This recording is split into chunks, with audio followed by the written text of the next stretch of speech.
kalmamış bir bezgin, bezirganın önde gideni zengin. Dengi kalmamış kiminin engin, denizde lodosa yakalanan bir gemicinin yaşamı hep çetin, metanetinde sınırı var beyim. Kimisinin mutluluğu bir resim, kimisininki 4 mevsim.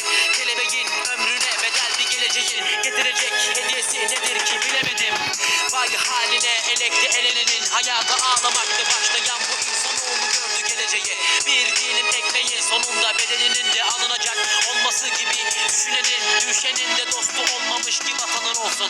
Müttefik de belli değil ittifakta, mutlak mücadele kazanmak, zafere koşmak, yenilince ağlamak, yenmek için hile yapmak, her sonuçta pay kapmak. Dünya kuralı olmuş, taştan bozma kalplerse hep kanla dolmuş.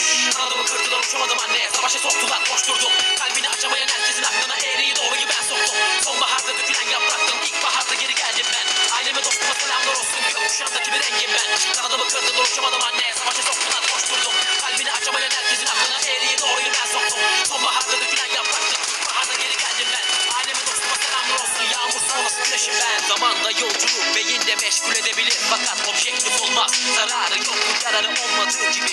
Benliğinde kaybedilen her şey, benliğinde kaybedilen her şey hesap masasında olabilir yalnızken. Utanma, aç kalbini, gir topluma, göster haydi kendini ve buradayım de.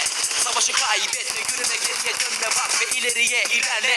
Hisset, deliye düşme, dönme deliye. Karaya boyanan adamı boynuna ilmeye geçiren cennet abi, çare lanet. Hayalet olana dek beklemek bir kere kaçıp, çarkı dönmemiş ki feleğin gözünün yaşına baksın, gözümün yaşını alsın, kanımı canımı alsın, ancak canımı yakmasın. Azap çeken gönüllere, kül olan tüm kalplere yağmur yağsın.